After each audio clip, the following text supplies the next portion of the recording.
Hi, welcome to Pursuing Knowledge, brought to you by Pursuit Wealth Group. My name is Brittany Drish, and joining me here today is Tyler Spezio.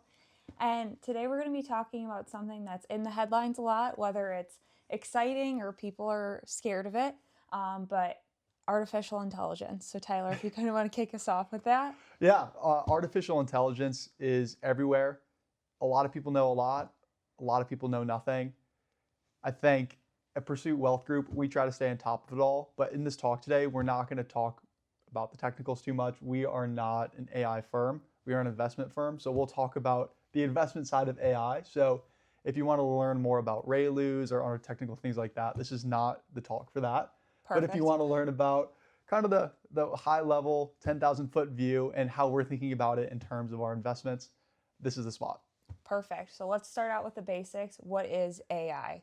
What is AI? So AI is artificial intelligence. That's Mhm. that's an easy one right off the bat. So how to get that lead off hit there. But what AI is, in its simplest terms, is the simulation of the human mind using math. So what does that mean? I think the easiest way to equate that is to look at the Industrial Revolution. That's the Okay. easiest way to think about what does a simulation mean. So in the Industrial Revolution, we can think about that. That was a simulation of the human body using steam. Right. So, say for example, you had a farmer, you had Hmm. 10 farmers. It took 10 farmers to plow that one field. Now you have a tractor. It takes Okay. one tractor and one farmer to plow that field. So that tractor simulated the equivalent of 10 human bodies. Okay. AI is a simulation of the human mind. Say it used to take 10 coders to code Hmm. an app. Now it might take one coder, for example. So that's how we think about AI. What would be a real life example of AI that people use every day that they maybe don't think is actually AI? Yeah, that's a great question. So let's keep this super simple. Mhm. In terms of how AI is structured, in my mind, and a lot of the business leaders we used to work with, the way they think about it is there's really three pillars of AI. Okay. So the first one is data. That's just all the information that's going into the AI Mhm. system. The second one is you can say the algorithm, kind of the fancy stuff going inside. From an investment or a business perspective, we don't really need to know what algorithm or what hyperparameters or parameters we need, but just know that's kind of where the money is. I like to think of it as the biggest if then statement you've ever seen. Right. And then finally, we have the prediction. Okay. So, one thing about AI that is a little confusing is that AI is not an actual person talking to you. We all Hmm. know that. What AI really is, it's a prediction machine. So, using an example, Yeah. that's the easiest way to show this. So, say you take out your phone and you want to unlock it. Hmm. All you have to do is turn it to your face and your phone unlocks. Well, how Right. does it do that? It uses a simplified AI system. So let's go back to the three pillars. We have the data, we have the Hmm. middle piece, that big if then statement, the algorithm, and then we have the prediction.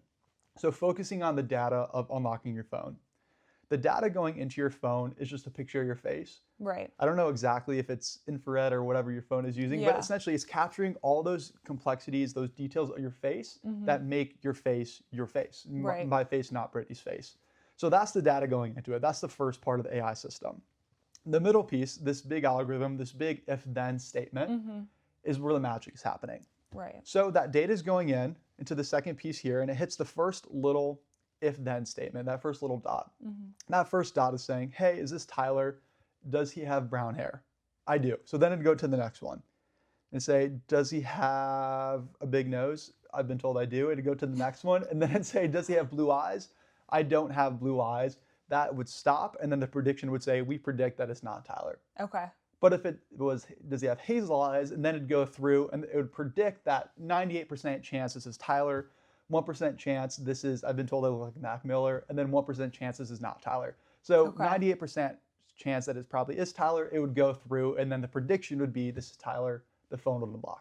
Okay. And the more you use it, is it kind of teaching itself or learning Mm-hmm. based off of that data? It totally depends on the AI system you're using with the phone. I'm not quite sure. Okay. But for the people that created the phone, the more you use it, the more you can train the algorithm and the Hmm. better data you can get for it, the better it's going to be. Okay. And if we think about AI today, the AI today is the worst AI we're ever going to see again. That's something one of my old mentors used to say. The AI today was the worst AI we're ever going to see again. And that is because the models are constantly trained, Right. and then the data we use is constantly being refined and better used. So where is all of the money that's going in to build these trillion-dollar systems? Yes. So this is where we get into what is the AI conversation more to how are we thinking about this at Pursuit? How are we thinking about this in the Wall Street Journal and so on and so forth? Yeah. So now we know how AI works. We have a better idea what it is. Why are people talking about it on Squawk Box? No one really Yeah. talks about coders on Squawk Box besides Steve Ballmer every once in a while, but why are they all talking about AI? And that is because of the $1 trillion you're talking about getting Yeah. invested. The stock market the last few years has skyrocketed. There's no denying that. Right. And a big reason for that is because the tech companies, a lot of them like Micron or Nvidia, those big tech companies are making a ton of money. And that's just because if some places put this number in different spots, but we can say pretty confidently that about $5 trillion, and that's with the T, $5 trillion have been spent on AI. Wow. That is more than the interstate system and the Apollo program combined. So this is just Yeah. a ridiculous amount of money being spent in AI. And if you're an investor, say in Nvidia or Micron or another one of these companies, you're like, holy cow, $5 trillion being spent on my product or associated products. That's Right. really, really exciting. Yeah. All right, now we're going to flip that coin and look at the other side. About only $1 trillion have been returned on that $5 trillion investment. Wow. So say I'm an investor, say you come to Pursuit and say I have this great investment for you. You put $5 into it, you're going to get $1 back. I don't know if you would stay around for the next meeting. How Right? patient are you, right? Like, Right? Exactly. That's the Yeah. question. How patient are we? So some of these companies, if you think of Google, if you think of not Apple, if you think of Microsoft, if you think of Meta, these artificially scarce companies, these companies that sold products that weren't physical, but were code or source. So for example, if you have a Netflix account, I buy an account from Netflix. It costs Netflix $1. Brittany buys an account from Netflix. It still costs Netflix $1. Their costs never rise based on how much they sell. So these companies had huge free cash flows. They used to spend 5% of it. Now they're spending up to 90, 95, even over 100% of their free cash flow Wow. on AI, on things like data centers. Okay. So these companies that used to be incredibly profitable are no longer profitable. Is that a problem? It depends on the patience and the confidence you have in AI, right? Yeah. So today, it's not making much money. And the car didn't make much money when Mercedes first invented the car. Right. Going back to the Industrial Revolution. But in the future, are the investments these companies are making, will those investments pay off?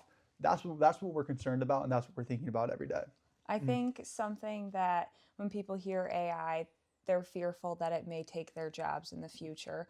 Where, or has there been an example in the past of this similar situation? Maybe not AI, but how, that developed. Oh my gosh, yeah. So that is one of the things that is the scariest about AIs is how it's displacing jobs, Yeah. especially in the software and coding space.